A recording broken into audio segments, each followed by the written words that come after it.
A Voz da América fala hoje com o engenheiro Adalberto Costa Júnior, líder da UNITA, candidato à presidência de Angola nas eleições gerais de agosto de 2022. Muito bem-vindo, senhor engenheiro. Muito obrigado, bom dia por mais esta oportunidade de cá estar. Aproveitando a oportunidade de estar aqui nos Estados Unidos, onde os angolanos que aqui residem não vão poder votar nestas eleições de agosto, o senhor engenheiro escreveu num tweet o seguinte: mais de 100 países com comunidades angolanas, o registro só aconteceu em 12, 400 mil angolanos na diáspora. Só foram registados 22.560. E o senhor engenheiro colocou estas opções. Será má-fé, incompetência ou exclusão? Qual é a sua resposta? É claro que eu tenho uma resposta. O processo eleitoral não foi uma surpresa para quem o realizou. Foi há muito tempo previsto, planificado, e quando se tem o controle deste processo, mas não se colocam os meios, nem humanos, nem materiais, para se poder fazer o trabalho com respeito ao cidadão, a responsabilidade é exclusivamente do governo, que se mostrou absolutamente incompetente. Não tenho dúvidas que usou de má fé e é muito simples de explicar porquê. A comunidade angolana que vive fora do país, na sua maioria, vive em países com experiência democrática. E nós sabemos que este voto não ia favorecer de maneira nenhuma o MPLA. E de uma previsão de 450 mil, foram recenseados menos de 5%. Portanto, eu acho que o governo angolano deve ser penalizado porque não respeita os angolanos. Qual seria o peso do círculo eleitoral da diáspora? Se faço contas do número de eleitores no círculo nacional, como deve saber, os votos dos angolanos no exterior ia todo ele para o círculo nacional. Nas eleições anteriores, isto podia eleger um mínimo de 10 deputados para 12 deputados. Portanto, não é pouco, é muita gente, se não ultrapassasse, dependente mesmo do que é que vai acontecer. Mas não ocorreu só cá fora. Lá dentro, o processo também foi assim. Partiu com poucos meios, poucas equipes, soluções muito complexas para apenas serem colocados os meios acrescidos no fim do processo. E, portanto, em Angola também se excluiu muita gente de poder votar. Do ponto de vista do registro oficioso, a oposição, de forma geral, poderia ter ajudado de alguma forma a que este processo tivesse sido melhor?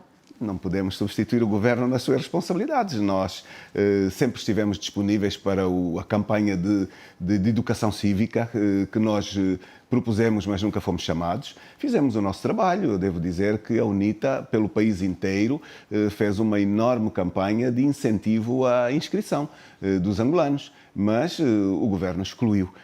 Mas deixe-lhe chamar a atenção para um pormenor tanto fora como dentro. É que no fim do processo do registro eleitoral, o governo anunciou números. A verdade é que os números finalmente anunciados são superiores àqueles que anunciou no fim do processo. Portanto, aqui há uma série de circunstâncias que nos dizem textualmente que estamos a lidar com um governo que não é sério. Anunciou 18 mil angolanos inscritos no exterior do país. Como é que depois de retirados aqueles que não tinham condições de votar, o número aumentou? Lá dentro também.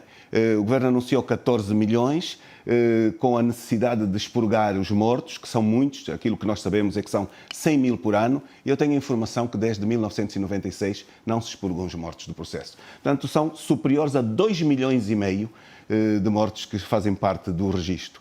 Não havia esse tribunal?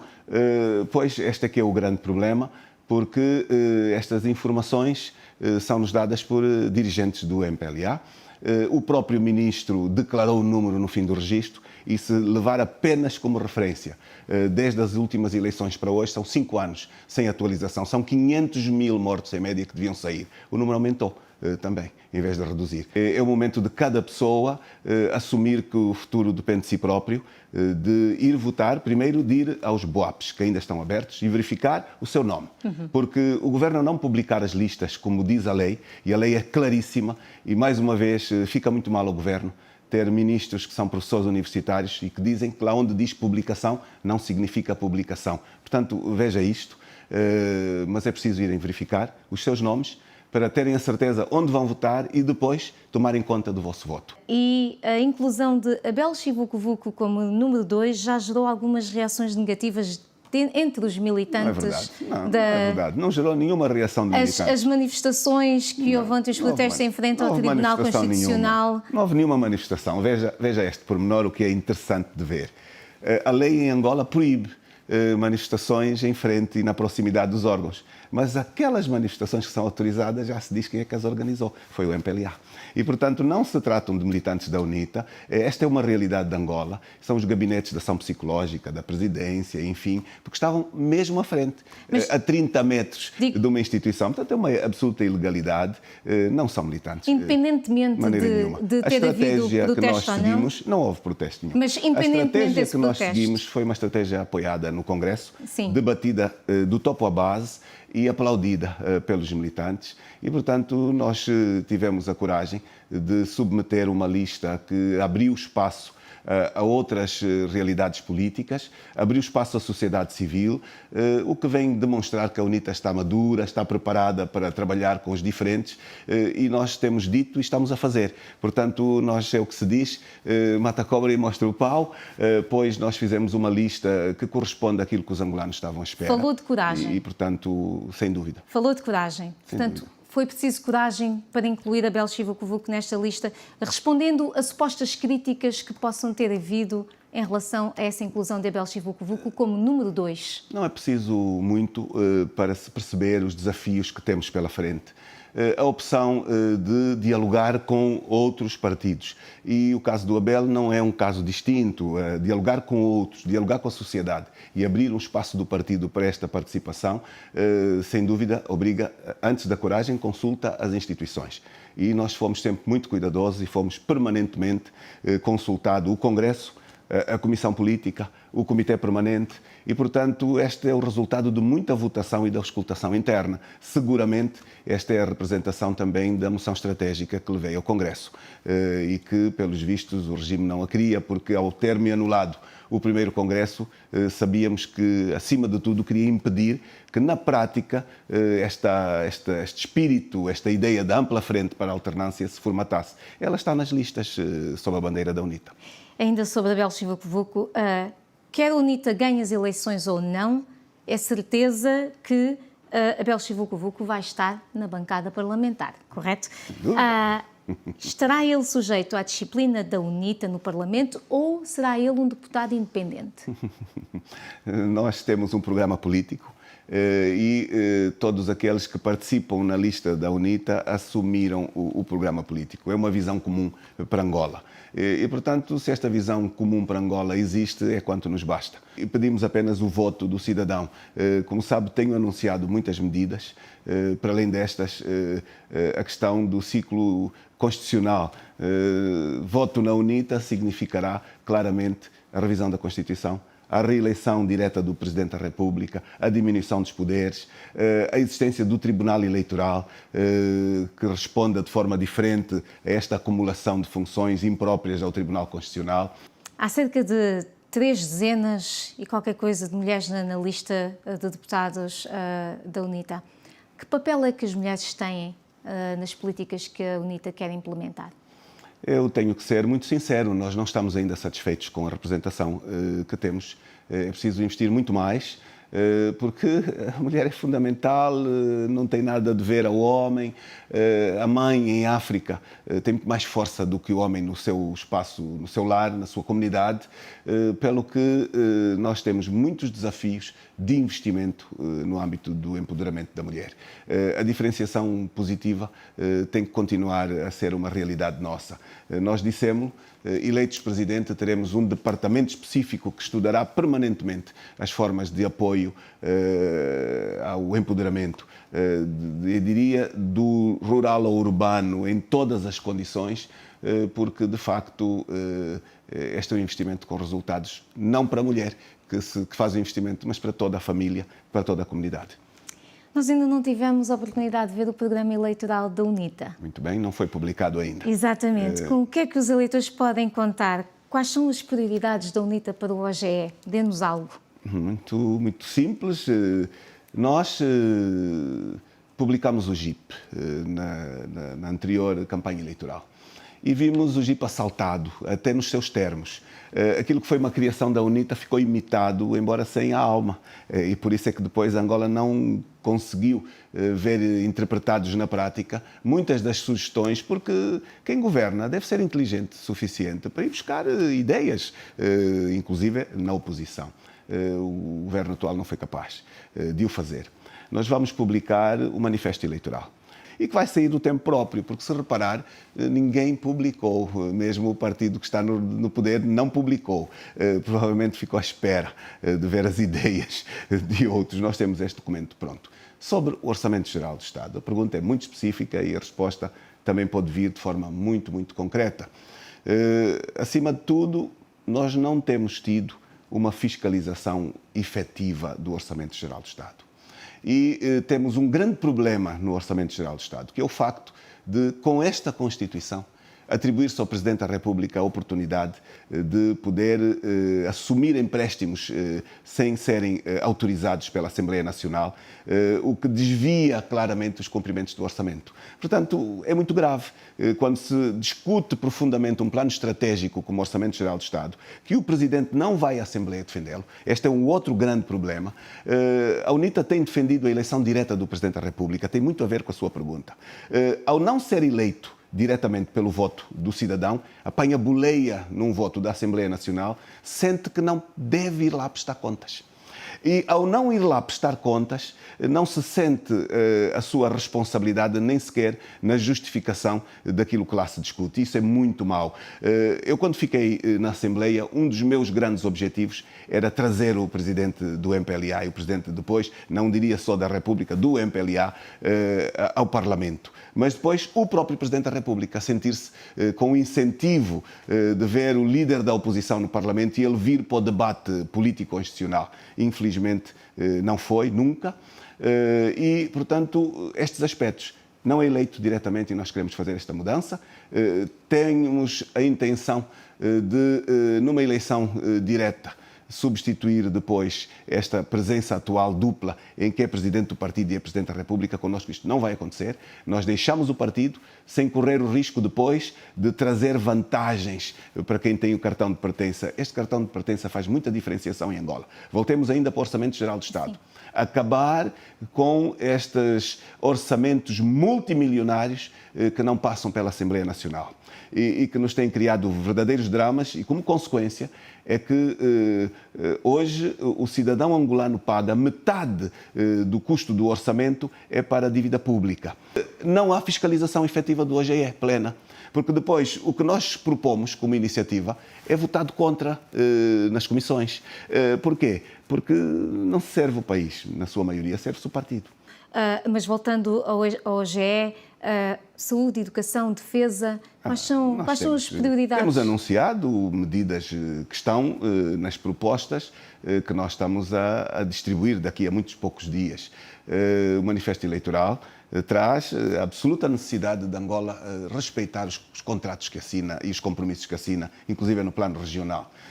A SADC definiu 20% para a educação, 15% para a saúde. Nós estamos a menos de metade, mas é uma distância enorme. É importante que nós não estendamos demasiado o prazo, que nos leve dos orçamentos atuais aos objetivos de desenvolvimento estratégico que a região acordou e que Angola assina, mas não cumpre. Senhor Engenheiro, nessa nota, nós temos assistido em alguns países de África e da América Latina, apoiados em sistemas governativos com longa presença autoritária, a alternância tem sido de pessoas e não de sistemas. Não é? Sendo governo, como é que vai desmantelar um aparelho de Estado partidário sem que seja apenas uma troca de cores no aparelho de Estado? Nós, há uns anos a esta parte, que temos estado a sentar um pouco por todo o país e a conversar com toda a gente. Acima de tudo, para desmontar esse fantasma de que a UNITA, quando ganhar, vai substituir toda a gente. Um grande erro.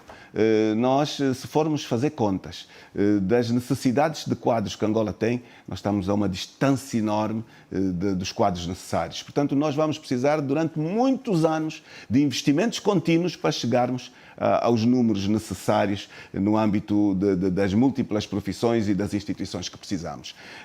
Portanto, este elemento seja muitíssimo claro. Mas nós temos que investir muito também em quem já está a trabalhar.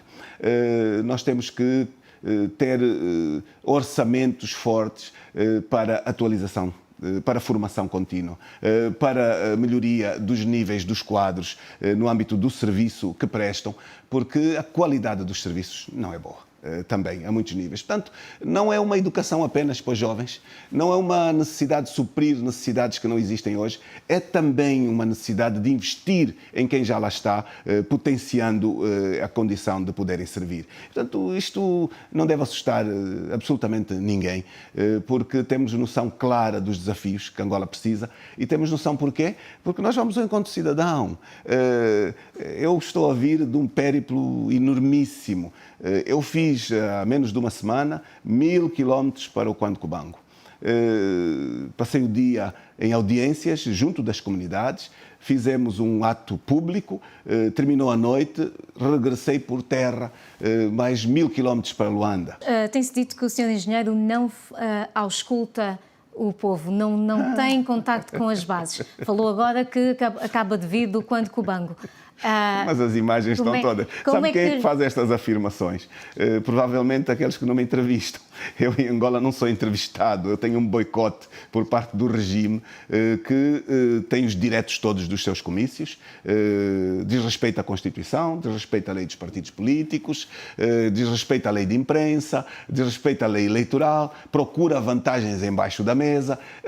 Que credibilidade tem quem tem esta atitude? Eu penso que, se pensarem bem, estão-nos a fazer propaganda favorável, porque quando alguém que está no poder há tantos anos chega às campanhas e só nessas alturas é que sabe que existe povo, é só nessas alturas que baixa os preços, é só nessas alturas que aparece a dar subsídios a toda a gente. Pior, viola as leis porque pratica um crime, o crime da corrupção eleitoral, porque distribui, através de fundos públicos, uma série de bens proibidos por lei. Mas, volto de novo a nós, as imagens estão nas redes sociais, em todo o lado.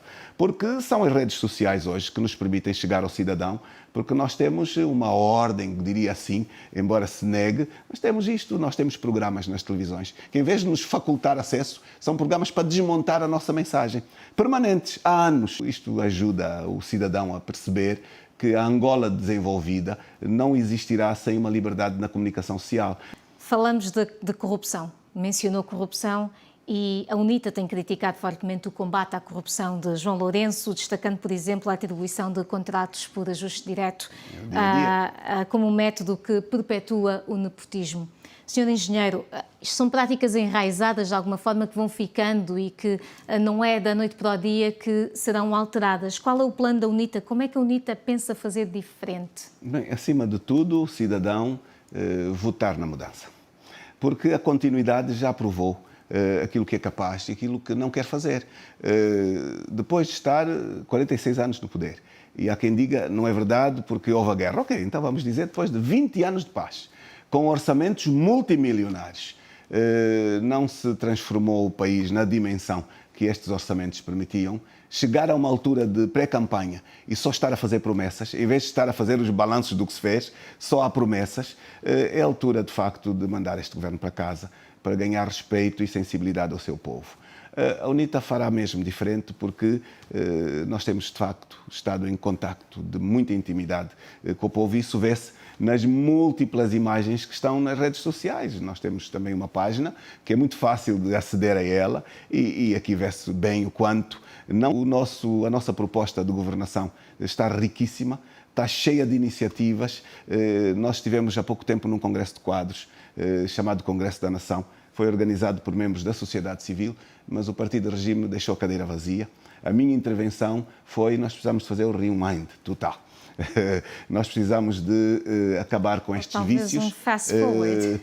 Sem dúvida, acabar com estes vícios. Mas porquê? Há também uma geração que tem uma cultura absolutamente do Estado controlador. onde asfixia a iniciativa privada. E enquanto esta geração se mantiver ali, é impossível fazer a diversificação da economia, é impossível ter a economia de mercado. Mesmo neste Congresso, houve uma pergunta dirigida aos panelistas, os panelistas da área de economia. Angola tem economia de mercado? E a resposta pronta dos especialistas foi não tem. Porquê? Porque o governo incentiva a criação de monopólios, apenas. Como eu lhe perguntei, como é que a UNITA pensa fazer diferente no que toca ao combate à corrupção? Olha, primeiro por sendo exemplo. Eu começo pelo elemento que nos envolve pessoalmente. Nós temos uma lei, a Lei da Probidade Pública, que começa por cima a não ser respeitada. A Lei da Probidade Pública é aquela que permite o controle dos atores públicos, que limita, efetivamente, que eu, sendo ministro, negocie comigo próprio, que eu beneficie os meus familiares e os meus amigos. Mas, para isso, é preciso verificar os bens que cada um tem. A declaração de bens não é pública. E eu não concordo. Há uma lei aprovada por esta maioria que permite, diria assim, uma proteção de dados, a começar pelo Presidente da República. Eu acho que devia ser o próprio Presidente da República a dizer não quero. Eu vou publicar a minha declaração. Para quê? Para que depois, quando eu entrar, toda a gente sabe o que eu tenho, e quando eu sair, eu só posso ter uma proporção dos meus ganhos. Publicou claro, a sua? Eu tenho a minha declaração pública também, mas não tenho nenhuma dificuldade. Até é uma boa ideia republicá-la, sem nenhuma dificuldade. Sou um defensor destas questões, mas a lei não devia limitar efetivamente esta partilha de transparência. E começando por este procedimento, eu tenho a certeza que se começaria já a responsabilizar muito o servidor público. Portanto, não promete uma mão pesada nesta... o presidente João Lourenço, quando ganhou as eleições anteriores, esse era um bocado o seu... Veja, se dissesse... Não promete essa mão pesada? Eu não sou da opinião que a solução é prender toda a gente, se é isto que me está a querer dizer. Nós temos que ter a inteligência suficiente de atrair para Angola o que é de Angola. E atrair para Angola o que é de Angola não resulta em perseguição sem uma sustentação jurídico-legal com caráter moral também. É preciso dizer isto. A UNITA levou ao Parlamento, por sua iniciativa, e foi o primeiro a fazê-lo, a Lei do Repatriamento de Capitais. Não foi o Partido do Governo que levou para a Assembleia, foi a UNITA. E esta lei não foi agendada enquanto o nosso competidor MOR não criou alguma coisa. Foi meia dúzia de artigos. E quando foi a votação, votaram contra uma belíssima lei que servia ao país. E o que é que o MPLA fez? Aprovou uma lei que foi uma lavagem, uma lavandaria. Porquê? Porque protegia completamente o roubo. O dinheiro voltava para o bolso de quem roubou. E ainda por cima esta pessoa era protegida em termos da sua identidade. E a verdade é que o governo não regulamentou a lei. Significa, afinal, não tinha interesse em fazer o repatriamento de capitais. Regulamentou sim outra coisa, a lei de punição, mas que é utilizada apenas para perseguir os seus adversários. Não é para fazer devolução dos membros do governo que roubaram substantivamente, que toda a gente sabe quem são, mas que os seus não têm processos, inclusive. A PGR também, me parece que aqui está um bocado maniatada nestes níveis de incumprimento, de se considerar a lei igual para todos. Portanto, nós achamos que nós devíamos ser criativos, sentar com toda a gente, dialogar com toda a gente e dividir o mal, enfim, a meio. O que é que isso significa? Levar ao Parlamento a lei que nós já lá colocamos, fazê-la aprovar.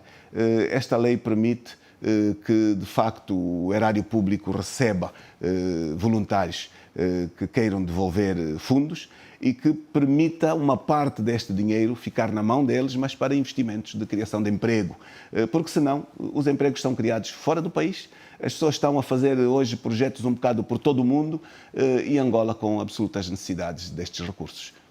Vamos falar então da questão da imprensa.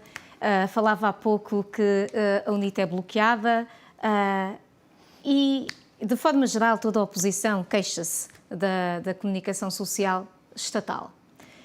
Como é que se pode esperar uma mudança de cobertura editorial que não seja de submissão ao Estado? Muita gente hoje que começa também a responsabilizar alguns jornalistas. no âmbito da autocensura que se impõe. Indiscutivelmente, os conselhos de administração têm responsabilidades substantivas. Hoje não é só o Sr. Ministro.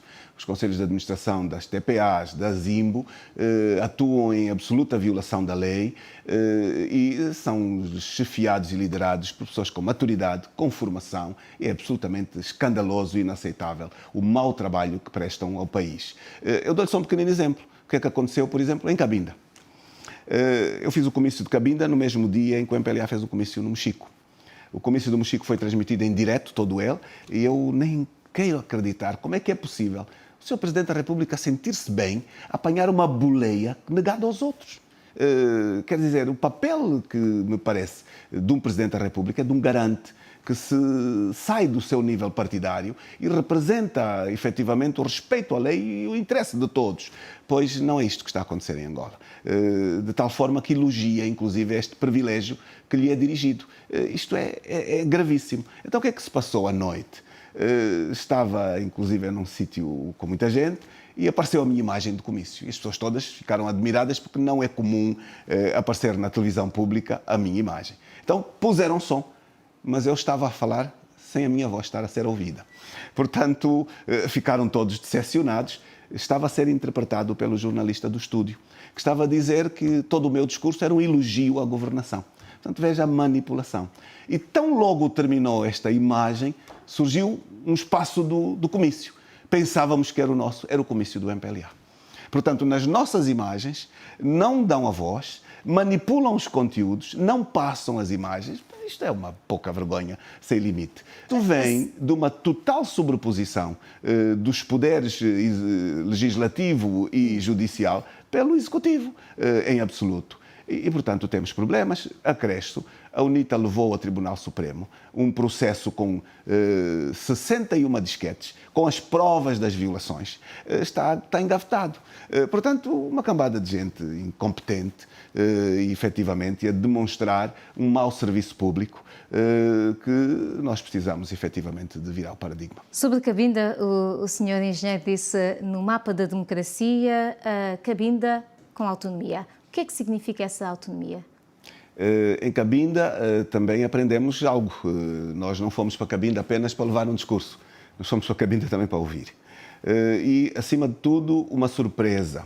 Hoje, em Cabinda, quem luta pela independência não são os mais velhos, na sua maioria. São jovens, são muitas mulheres, jovens mães, com posições de um radicalismo extremo. Motivo, a forma como vivem. Uma extrema pobreza. Como é que é possível poder-se explicar que um território tão rico como Cabinda tenha nas suas populações condições impróprias de dignidade de vida? É claro que tudo isto alimenta o espírito independentista. Nós aprendemos que para procurar uma solução é preciso dialogar com todos. E é em base ao diálogo construtivo e abrangente que nós pensamos em encontrar as soluções desta proposta e do modelo que anunciamos. Está aqui nos Estados Unidos. Qual é a importância destes périplos internacionais para a UNITA? É grande, não é só para a UNITA, eu diria para todo o mundo. O mundo é um mundo global. Hoje ninguém vive de forma isolada em nenhum local. E no caso de Angola é muito engraçado. Quando o partido de governo tem as suas ações externas, pode tê-las. Quando a UNITA tem, já não pode. Veja estas coisas. Portanto, isto demonstra também uma enorme sensibilidade aos atos que nós fazemos. Nós temos estado, de facto, a falar com toda a gente. Por múltiplas razões. Nós vamos ter poder e nós precisamos de criar confiança aos parceiros internacionais, em garantir uma transição com estabilidade, em garantir a continuidade do Estado, em partilhar a nossa visão de uma Angola desenvolvida, uma Angola moderna, uma Angola verdadeiramente democrática, uma Angola que não nos assusta nada a fazermos a reforma do Estado, a despartidarização das instituições, tudo aquilo que o MPLA nunca foi capaz de fazer, em realizar as eleições locais. E, portanto, são sempre movimentos de muita utilidade, embora tenhamos um acento nesta atualidade relativa à necessidade de termos um processo eleitoral transparente, verdadeiramente democrático e com fiscalização internacional. É natural que os Estados Unidos sejam um referente de extraordinária importância, porque são uma potência no mundo, um país com que Angola tem relações bastante próximas e, portanto, nós temos estado com uma calendarização intensa de diálogos com todas as instituições e penso que quando voltarmos daqui, vamos com um sentido de missão cumprida. Sr. Engenheiro, qual é o seu estado de espírito para as eleições de agosto deste ano? Nós vamos ganhar as eleições. Em democracia, seguramente. Nós estamos a enfrentar um ambiente não democrático, é um facto.